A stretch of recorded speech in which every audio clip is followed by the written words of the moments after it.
Hello, இன்னைக்கு ஒரு tiffin item பண்ணி காட்டலான்னு இருக்கேன். அதாவது தோசையும் அது தொட்டுக்கிறதுக்கு வடகறி. வடகறின்னு நீங்களா ஷாக் ஆகாதீங்க, தப்பா நினைச்சுக்காதீங்க. எல்லாரும் பசங்கள்லாம் எங்களுக்கு வெங்காயம் பூண்டெல்லாம் போட்டு ஏதாவது நார்த் இந்தியன் சப்ஜி இந்த மாதிரி ஏதாவது பண்ணி காடுங்க, ஹோட்டல் ஐட்டம்ஸ் மாதிரி காமிங்கோ, நாங்கெல்லாம் பண்ணி போங்கிறா. என் ஃப்ரெண்டு ரொம்ப நாளா, ஒரு வருஷமா நான் ஸ்டார்ட் பண்ணதுல இருந்து கேட்டு இருக்கா. அவ புள்ள யூஎஸ்ல இருக்கானா, அவனுக்கு பிடிக்கும், நீ அந்த மாதிரிலாம் ஏதாவது ஒன்னு ரெண்டு நடுவில் போடேன்னு சொல்லிட்டே இருப்போம். அதனால நடுவுல ஒன்னு ரெண்டு இது மாதிரி வடகறி இது மாதிரி ஏதாவது ஒரு வெங்காயம் போடுற ஐட்டம் ஏதாவது பண்ணி காட்டலான்னு இருக்கேன். தப்பா நினைச்சுக்காதீங்க. நம்ம சாப்பிடலங்க, குழந்தைகளுக்கு நம்ம பண்ணி கொடுக்கலாமோ இல்லையோ, அது தப்பு கிடையாது. பாருங்க, அவளும் வெளியில போய் சாப்பிட மாட்டா. நம்மளே ஹைஜீனா ஒரு வாரத்தில் பண்ணும்போது நல்லது தானே, உடம்புக்கும் நல்லது.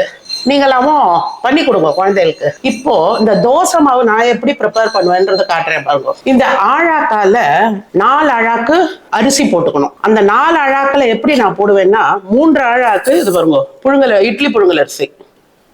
மீதி அரை அழாக்கு பச்சரிசி. நம்ம இந்த மாவு பச்சரிசியோ இல்ல ஆத்துல சமைக்கிற அரிசியோ இல்ல ரேஷன் அரிசி நல்லா இருந்தா அது போட்டுக்கோங்க, பரவாயில்ல. இப்ப அதுல போட்டுறேன் பாருங்க. இதுல ஒரு 6 அழாக்கு தான், 6 அழாக்கு வச்சிருக்கேன், அவ்வளவுதான். அடுத்து இதுக்கு ஒரு 1/2 அழாக்கு உளுத்தம்பருப்பு போதும். 4க்கு 1 எல்லாம் போட வேண்டாம். இந்த 4 போட்டுக்கோம் இல்லையா, இதுல 1/2 அழாக்கு உளுந்து போட்டுருவோம். இதுலயே நான் போட்டுருவேன் எல்லாத்தையுமே.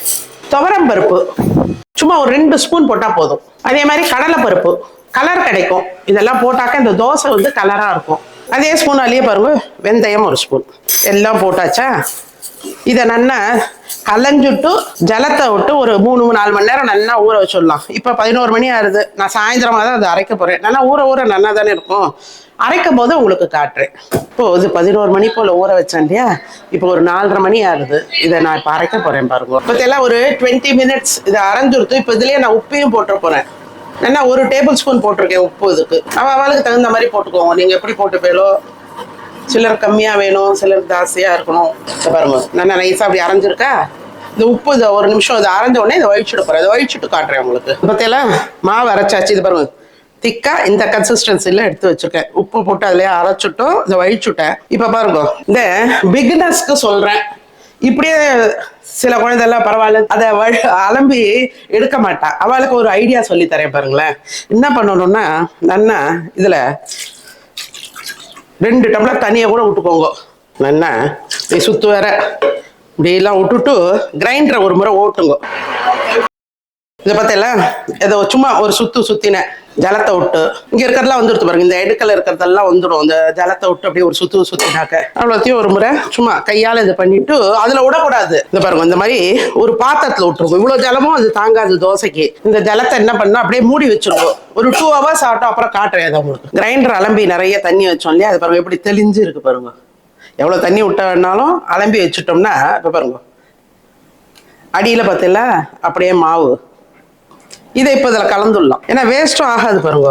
அவ்வளோ ஜலத்தை நம்ம விடக்கூடாது. அந்த ஜலம் மட்டும் மேலே வந்துடுத்து. இப்போ இதில் விட்டுட்டு இந்த மாவில் விட்டுட்டு கலந்து வச்சோம்னா ஆச்சு. இது வேணா கூட வச்சுக்கலாம். காலம்பரை நாளைக்கு தோசை வாக்கச்சே பத்தலைன்னா கூட இந்த ஜலமே விட்டுக்கலாம், இல்லாட்டா வேண்டாம். இது காலம்பரை தான் நான் எடுத்து வைக்க போறேன். நல்லா பொங்கணும். இதே பிகினர்ஸ்க்கு சொல்றேன். சின்ன பாத்திரமா நீங்க அது மாதிரி எடுத்து வச்சு ரொம்ப வெயிலா இருந்தது, மறந்து போயிட்டேன் ஃப்ரிட்ஜில் வைக்க, வெளில இருந்துச்சுன்னா அதை என்ன பண்ணணும்னா, ஒரு வெத்தலையோ இல்லை ஒரு வாழை இலை கீத்தோ ஒண்ணு அது மேலே போட்டோம்னு வச்சுக்கோங்களேன், இது வரைக்கும் நல்லா பொங்கி வரும்.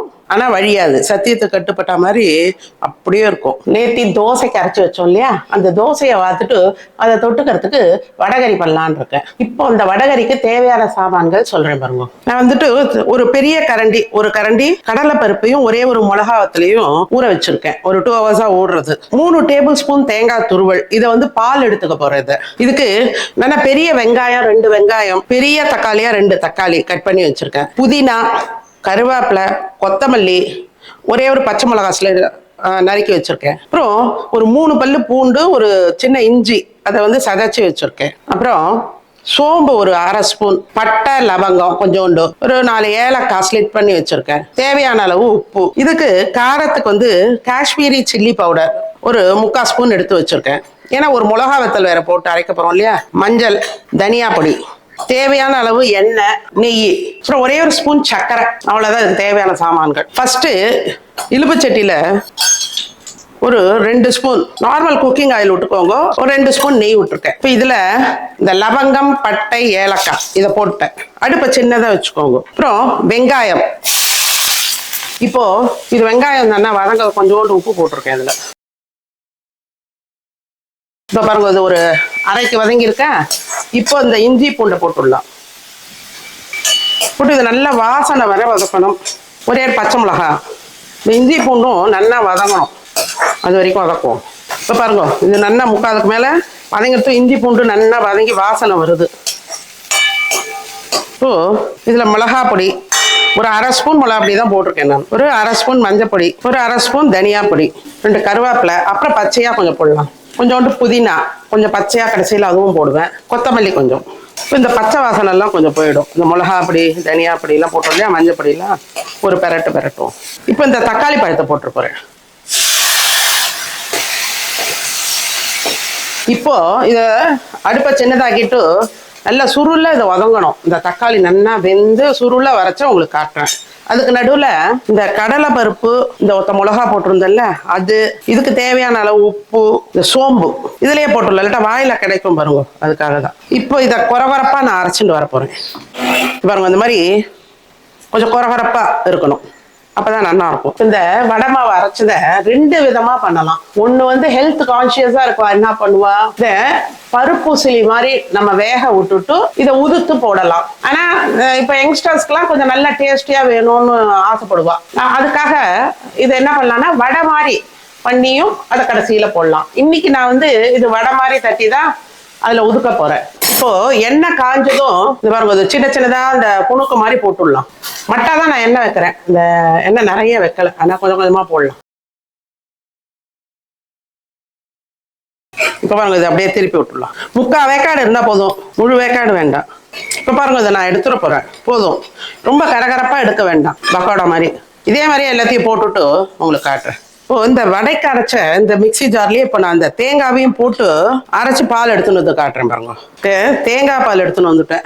மட்டா 2 முறை ஜலத்தை விட்டு அதை வடிகட்டி எடுத்து வச்சிருக்கேன். அதுக்கு ஒரு சின்ன டம்ளர்ல 1 டம்ளர் ஜலத்தை எடுத்து 2 முறையா அரைச்சி இதை வடிகட்டிக்கோங்க போதும். இந்த வடையை பொரிச்சோம் பாருங்க, அது மீதி இந்த எண்ணெய் இருக்கு. ஆக்சுவலா நீங்க வந்து முதல்லயே இந்த வடையை பொரிச்சுடுங்க. ஏன்னாக்க நம்ம அதுல சோம்பு போட்டு அரைச்சிருக்கோம் இல்லையா, அதனோட ஃப்ளேவர் இதுல இறங்கியிருக்கும். அப்போ நீங்க இந்த தக்காளி வெங்காயம் வதக்கிக்கிறதுக்கு நம்ம எண்ணெய் விட்டோம் பாருங்க, அதுக்கு பத்திக்கு இந்த எண்ணெய் நம்ம யூஸ் பண்ணிக்கலாம் ஃபர்ஸ்ட். இது எண்ணெய் செலவான மாதிரி இருக்கும். ஏன்னா மற்ற நாட்கள்ல அந்த சோம்பு வாசனை வரும், வேற எதுக்கும் நம்ம விட முடியாது பாருங்க, அதுக்காக தான் சொல்றேன். இப்ப பாருங்க நல்லா சுருளை வதங்கிடுத்தா. இப்போ இதை கொஞ்சம் ஜலத்தை விட்டுருவோம். இந்த ஜலம் கொதிக்கிறதுக்குள்ளயும் இந்த வடையை கையால் அப்படியே உதுத்து வச்சுப்போம். கொஞ்சம் ஒன்றும் பாதியமாவே பண்ணிக்கோங்க. அப்புறம் அதுல ஊற ஊற அதே நம்ம கலர சரியா இருக்கும். ரொம்ப தூளாக்காதீங்க, அப்படியே சும்மா ஒரு ப்ரெஸ் பண்ணி அப்படியே எடுத்து போட்டா போதும். பாருங்க இதை நல்லா உதுத்து வச்சிருக்கேன்னா இதை நல்லா கொதிக்கிறது பாருங்க. இப்போ இந்த வடையை அதில் போட்டுருவோம் உதுத்துத. இந்த தண்ணி எல்லாம் இந்த வடை அப்சர்வ் பண்ணிக்கும். ஒரு 2 மினிட்ஸ் இப்படி இருக்கட்டும். இதுல ஒரே 1 ஸ்பூன் சர்க்கரை. அடுத்து இந்த பச்சையா கொஞ்சம் எடுத்து வச்சிருக்கோம் இல்லையா, அதெல்லாம் லாஸ்ட்ல போடணும். கொஞ்சம் புதினா, கருவேப்பிலை, கொத்தமல்லி, இந்த 3ம் கண்டிப்பா போடுக்கோ. புதினாவும் கொத்தமல்லி கருவேப்பிலை போட்டாதான் ஃபிளேவர்ஃபுல்லா இருக்கும் இந்த வடைகறி. இப்ப பாருங்க அந்த ஜலத்தெல்லாம் எப்படி இழுத்துன்னு இருக்கு பாருங்க அந்த வடையெல்லாம். இப்ப அடுப்பை சின்னதாக்கிட்டு இந்த தேங்காய் பாலை விட போறேன். இது ரொம்ப கொதிக்க வேண்டாம், சும்மா அப்படியே இதுவானோடனே அணைச்சுடுவோம் அடுப்பை. சப்போஸ் இது வர இறுகி எடுத்துன்னு வச்சுக்கோங்க, கொஞ்சம் கெட்டியா எடுத்துனாக்க வெந்நீர் ஜலத்தை விட்டுக்கோங்க சாப்பிடும்போது. இப்போ நான் தோசைக்குன்றதால இந்த மாதிரி பதத்துல இருந்தால் தான் நமக்கு தொட்டுக்க நல்லா இருக்கும், தோசை இட்லிக்கெல்லாம். இதே சப்பாத்திக்குன்னா இன்னும் கொஞ்சம் கெட்டியா இருந்தால் கூட நல்லா இருக்கும் இல்லையா. அவளுக்கு எந்த மாதிரி வேணுமோ அப்படி பார்த்துக்கோங்க. கெட்டியா வேணா அப்படியே தொட்டுக்கோங்க, இல்லை கொஞ்சம் செமி சாலிடா வேணும்னா வெந்நீரை தான் விடணும் கடைசியில். பாருங்க இதை கொதிக்க ஆரம்பிச்சுடுத்து. இப்போ கடைசியில இந்த மாதிரி டிஷ்ஷஸ்க்குலாம் 2 ஸ்பூன் நல்லா நெய்யை கடைசியில விட்டா தான் நல்லா இருக்கும். குருமா, இந்த வடகரி இதுக்கெல்லாம் போதும். இப்போ இதை நான் அடுப்பை அணைச்சிட போறேன். கொதி வந்துடுத்து பாருங்க நல்லா. ரொம்ப நேரம் தேங்காய் பால் விட்டு கொதிக்க வேண்டாம், அந்த ஃப்ளேவர் இருக்கணும் இல்லையா, அதுக்காக தான் அணைச்சிட்டேன். வடகரி ரெடி.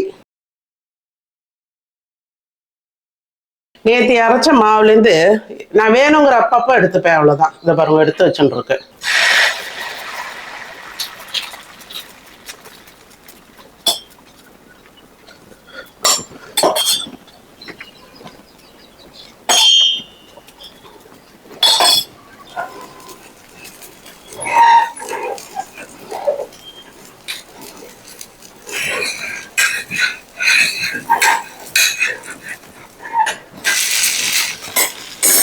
திருப்பி எண்ணெய் ஒண்ணு அவசியமே இல்லை, நான் மேலேயே விட்டுட்டேன் பாருங்க கொஞ்சம்.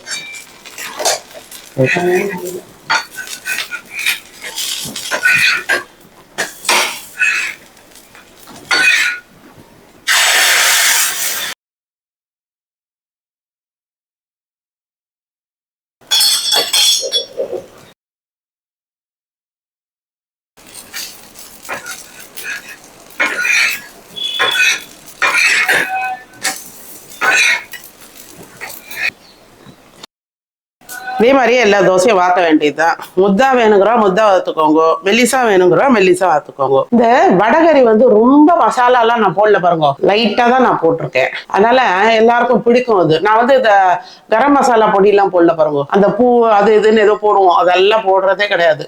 வெறுமனே சிம்பிளா பண்ணியிருக்கேன் நான். ஆனா நல்லா இருக்கும். இது எல்லாரும் ட்ரை பண்ணி பாருங்க. எல்லாரும் இந்த தோசையும் வடகரியும் ட்ரை பண்ணி பாருங்க. ட்ரை பண்ணி பார்த்துட்டு எப்படி வந்ததுன்னு கமெண்ட்ல போடுங்க. என்னோட வீடியோஸ்லாம் பிடிச்சிருந்தா லைக் பண்ணுங்க, ஃப்ரெண்ட்ஸ் அண்ட் ரிலேட்டிவ்ஸ்க்கு ஷேர் பண்ணுங்க, சப்ஸ்கிரைப் பண்ணாதவனா சப்ஸ்கிரைப் பண்ணுங்க. தேங்க்யூ.